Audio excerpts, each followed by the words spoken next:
gentlemen, please welcome Ms. Lisa K. DeVito. Hi, welcome everyone to the annual Turn of the Century Time Tour. The Time Tour is actually the kickoff for Preservation Month, which is taking place throughout the month of May. I would like you to walk through this portal with me, and we will start off our adventure in 1905. Come on. We are starting off our tour along this dirt road in 1905 known as Central Avenue, the commercial center of town. Our walking tour should span about 30 years or so in time. Just a few decades after the Civil War in 1886, Mr. Charles Griffing of New York purchased all this land along what was then called Dunn's Lake. His wife Jenny thought the lake was in the shape of a crescent moon, so she convinced Charles Griffing to name it Crescent Lake. Mr. Griffing started a real estate business and laid out 63 blocks, which became the core of Crescent City. So I would like you all to know that Crescent City has a National Register Historic District established in 1995. Several of the contributing structures to the historic district are on the property of the Miller Middle School, which you can see right here down South Prospect Avenue. The Miller Middle School was established in approximately 1908. It was given to the city of Crescent City for use as a public school, and the main building was built in approximately 1922. When we get to this corner of Central and South Park Avenue, also part of the historic district, we're going to swing out to the left and stand in the parking spaces so we can see the building and meet somebody very special there. Welcome to the Sprag house, which is very beautiful. Mr. James Morrow built it in 1892. Like many of the buildings at the time, it was built in the frame vernacular style of architecture. That fancy term vernacular just means a simple structure built with local materials and local methods. To make this building more beautiful, they added Victorian-era decoration. You can see there is a double entrance that has arched glass lights. On either side, a pair of fixed display windows. And if you look upstairs, actually a little bit to the, well, there were double doors opening onto the balcony. The stained glass was added later in this century by Miss Elaine Nord, who was the former owner of the Sprag House Inn, and used the space in part as a studio. And I am happy to say, here is Miss Katie Sprag herself. Well, welcome to my house, my hotel, everybody. My name's Katie Sprag, and I'm just so pleased that you're all here. My husband, Milford, he's the first mayor of Crescent City, so he and the other men in town are probably up at the town hall pretending to work, probably smoking cigars and just dreaming. They're a bunch of dreamers, they are. They're talking about bringing telephones and running water and electric lights and paved streets. Can you imagine? Well, while they're up there dreaming about these big things, me and the kids are here taking care of the hotel. I have to cook the dinners, clean the house, empty the chamber pots, and do the laundry. Lots and lots of laundry. What those dreamers need to do is talk to Mr. Alexander Graham Bell or Mr. Thomas Edison and have him invent a machine that'll wash the laundry. They can call it a washing machine. Well, enough about me and my chores. People on the tour always want to know about my house. They always ask, did we build it? No, we didn't. Mr. James Morrow built the house, and just 2 years after he built it, something really disastrous happened. He was heavily invested in the citrus industry, and just 2 years after he built this place, it was Christmas Day in 1894. It was just beautiful, just beautiful. And on the 29th, a cold rain came down from the north and plunged the temperature into the teens. Well, the whole citrus crop was destroyed, but the worst was yet to come. About 5 weeks later, just as the sap was coming back up into the trees, another cold wind from the north came down and plunged the temperature to 7 degrees. Can you imagine 7 degrees in central Florida? Well, it just totally killed all of the citrus trees. Out of 20,000 acres of citrus in central Florida, not one box of fruit was shipped. Mr. Morrow had to declare bankruptcy, and I guess the good Lord works in mysterious ways. Milford and I could take over his note from the bank, and we got this beautiful place. We decided it needed to be a hotel, but I insisted we call it the Sprag House. Well, folks, I'm so pleased that you came. I have a little something for you here. Oh, I forgot to tell you. It was 10 years ago that great freeze happened. It took 7 years for the citrus trees to grow back. But I heard we shipped 15,000 boxes of fruit up north this year. We even sent one to Mr. Morrow. I bet he was surprised. Well, I have a little treat. These are called Tootsie Rolls. They were invented by Mr. Leo Hirschfield up in New York. His daughter's pet name was Tootsie. The idea is they don't melt in the heat like chocolate does. Well, I'm no culinary expert, but these will never catch on, even though they are right tasty. Thank you. Help yourselves. Our turn of the century time tour by going down this dusty dirt road of Central Avenue. It's still the turn of the century by heading down to Lee Venom's General Store. Today, this is operated as the Three Bananas Restaurant.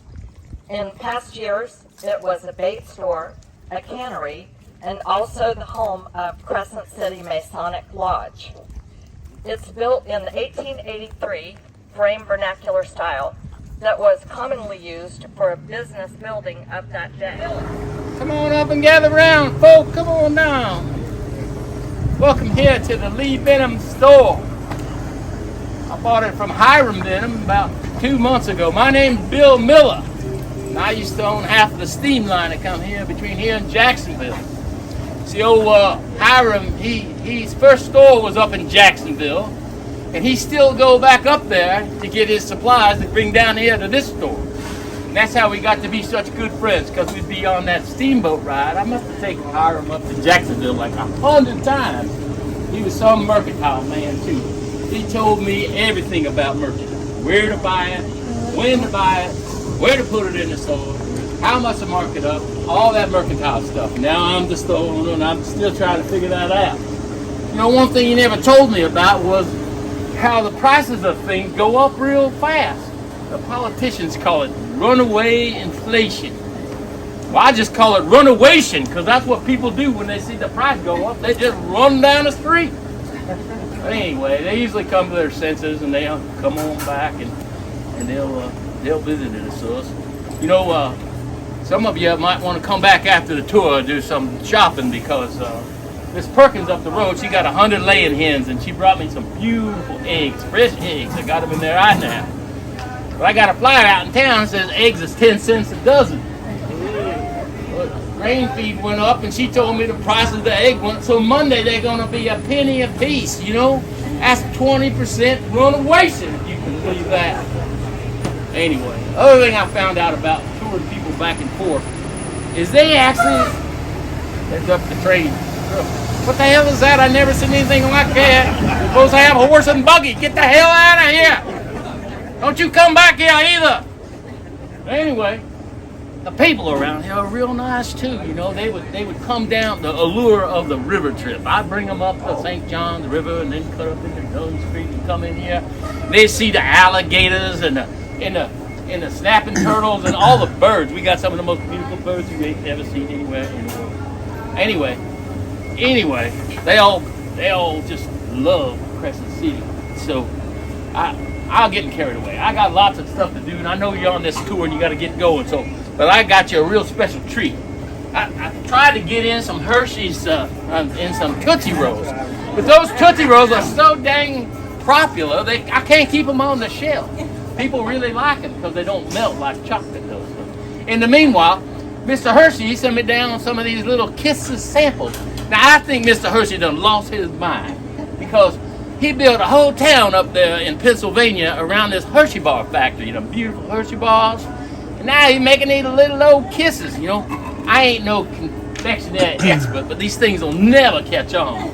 Even though they are kind of tasty. Why don't you take some and head on your tour? I got something for you. Thank you, Mr. Miller. Hand some of those out. Anyway, a fun fact. Crescent City, Florida is built on a geographical feature known as the Crescent City Ridge. Just like the Lake Wales Ridge goes down the spine of Florida about 30 miles from the coast. It's one reason the center part of town does not flood in storms. In front of some of these locations, you will see small blue signs that say, "This place matters." This is part of our celebration of Preservation Month. When you're in front of one of those signs, there's one in front of the Sprag house. If you have a smartphone, you can point a QR code at it, and it will tell you all about the house and a little bit of the history behind it. This building in front of us is known as the T.C. Darby House. Mr. Darby operated a general store, and he built this house in 1898. The Darby family lived there for a number of years until 1938. The original house would have had clapboard sides and wooden shingles. The founding father, Mr. Charles Griffin, would have been happy to see that it was decorated and adorned with a wraparound veranda and an upper balcony. I want to mention to our right, this one-story building. It's not a contributing historic structure, but it's been the site of several restaurants in town. The year is now 1912. And I would like to ask for a moment of silence for the 1,490 souls who lost their lives and went to their watery graves aboard the sinking of the Titanic. Here we are at what still looks a little bit like a town hall in the former fire department of Crescent City. Before that, it was the location of the first bank of Crescent City. This unique structure was built in 1909 and really brought about the early 20th century commercial development of the city. The architectural style is Romanesque Revival. If you look up, you can see decorated corbelled great cornices and the sawtooth string course above the windows. It is really very elegant. Notice the arched openings with brick surrounds and observe the cutaway threshold. If you notice, it says Crescent City in little tiles, which leads to the double door entrance. Finally, there is a marble Doric column that supports the two arches. And I am delighted to say we have here Miss Bessie Williams, one of the most noted citizens of our town at the turn of the century. Miss Williams. Yes, good morning. I am trying to make all your acquaintance. Did you know that the people of Crescent City had to go all the way to Palatka to do their banking business until we got our Bank of Crescent City?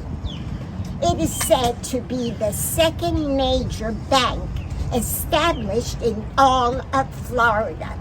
Speaking of second, did you know that our women's club, the Village Improvement Association, is the VIA for short, is the second oldest women's club in all of Florida. We have been meeting at the library on a regular basis since 1893.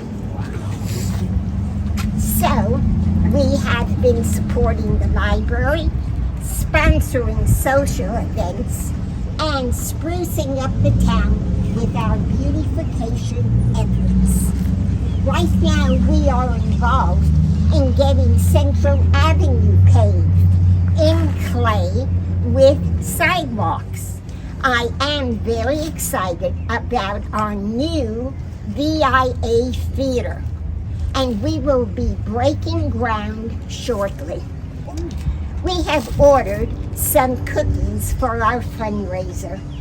I really wanted to sell Hershey Kisses or Tootsie Roll candies, but our local merchant said we would never get enough to properly fund our fundraiser. So we ordered these Oreo cookies from the Nabisco factory. They kind of look like a smashed whoopee cookie or a moon pie. But whatever. You can just pass the jar around. Oh, yes. Yes. Currently still used as a commercial building as King's Office Supply. In 1920, this was used as the E&W clothing shop. It's a prime example of a land boom mercantile store. The architecture is referred to as masonry vernacular style. It measures just 20 feet wide and 90 feet in depth.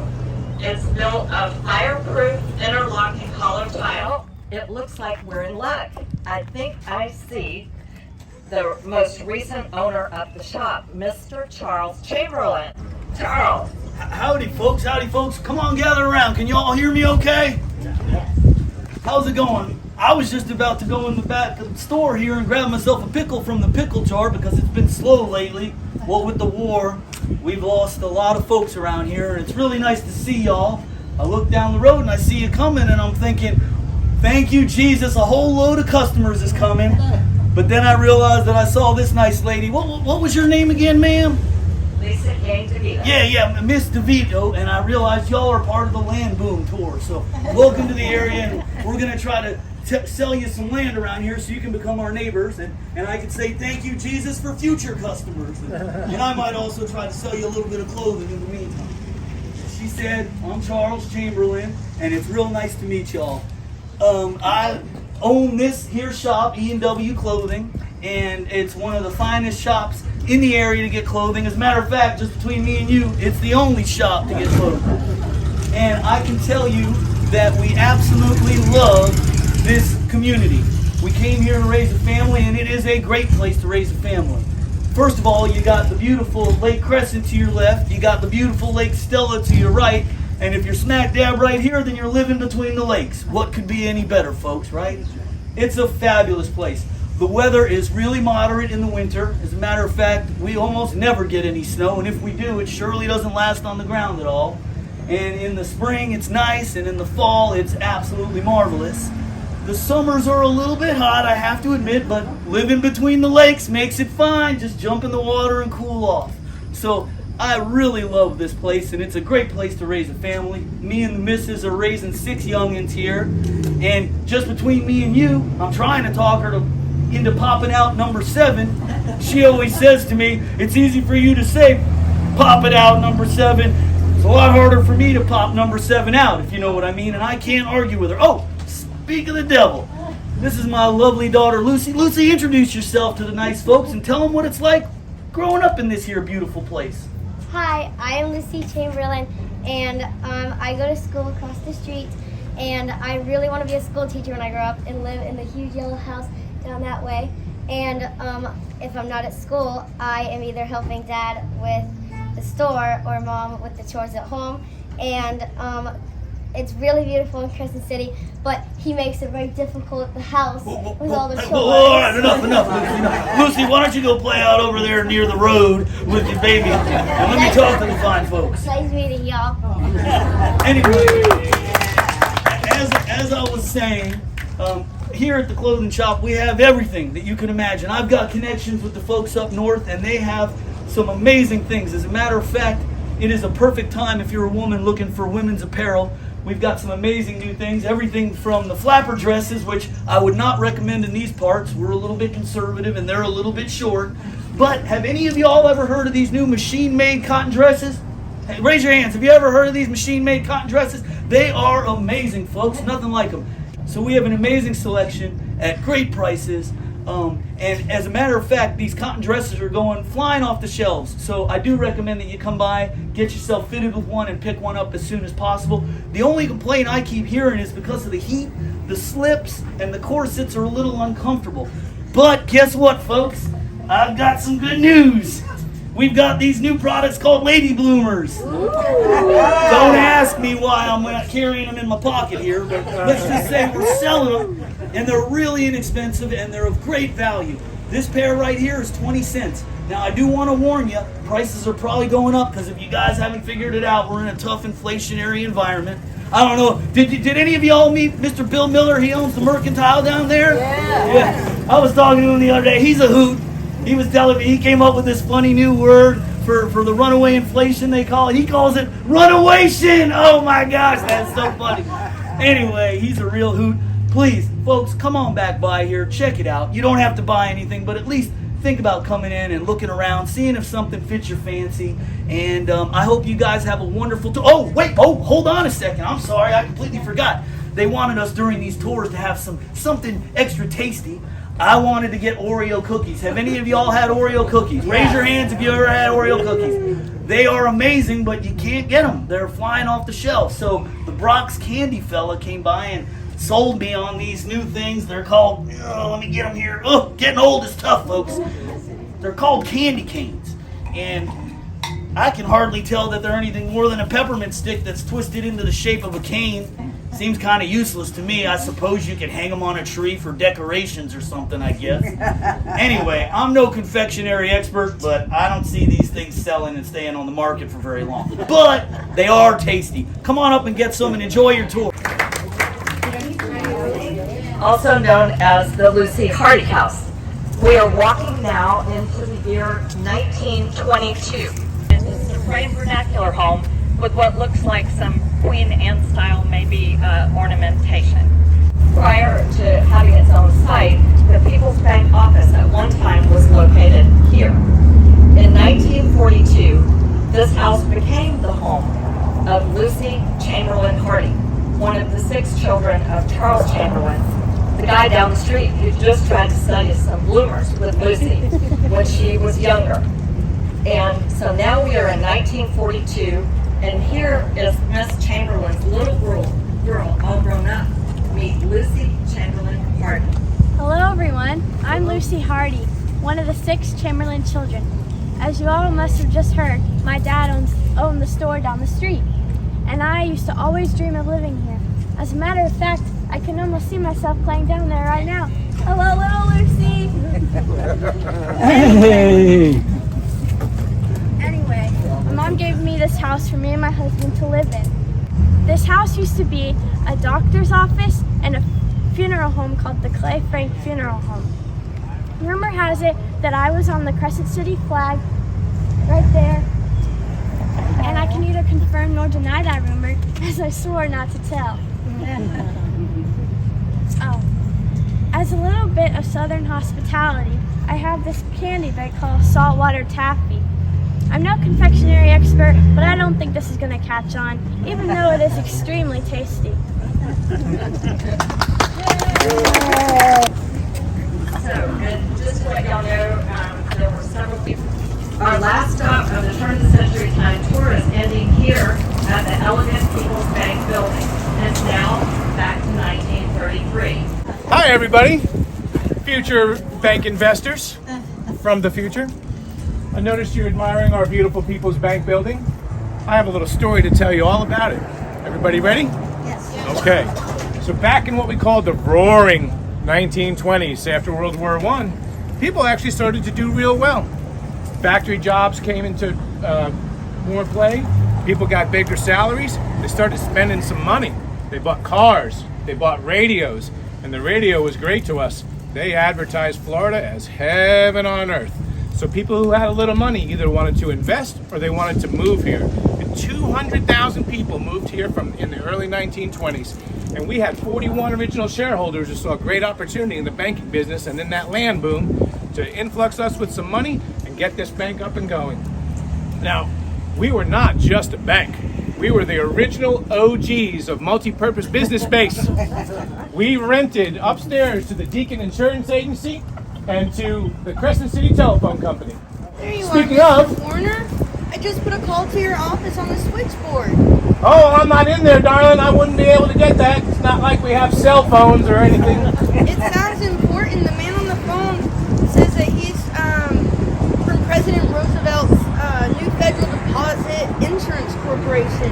He said FDIC or something like that. Oh, take a message for me if you would. I'd appreciate it. Absolutely. You know, now that we have phones, everybody's trying to spam you. So, and we even had a Western Union in the back of the building too, believe it or not. But unfortunately, in the mid-1920s, about 1925 or so, we had another cold spell. 1926, people started drying up, or the people coming started drying up, money started drying up. There's a little bit of over-speculation on that land boom, you know how that goes. And the railroad had a really hard time making sure that everybody had the lumber that they needed for their buildings and all those new people, and giving them food, because that was the main transportation. So it kind of just ran out. Then we had a big old hurricane in 1926, another one in 1928. We realized that frame vernacular style wasn't really hurricane proof. So then 1929, stock market crash. We did our best to stay open, but early in 1930 we had to throw in the towel. But we are rehabbing my baby. She is looking pretty. We're gonna bring her back. We got new deposits. We reorganized our strategy. There's excitement in the air. I know you can feel it. So to celebrate, I've got these bad boys called Tootsie Pops. You may have heard of Tootsie Rolls, invented by a guy named Leo Hirschfeld, probably a big Dustin Hoffman fan, as his daughter's nickname was Tootsie. Now, I'm no confectionery expert or as smart as a wise old owl, but I think after 3 licks, you're just going to bite this. I'll probably have to give them away at the teller window, although they are tasty. Thank you, Mr. Warner.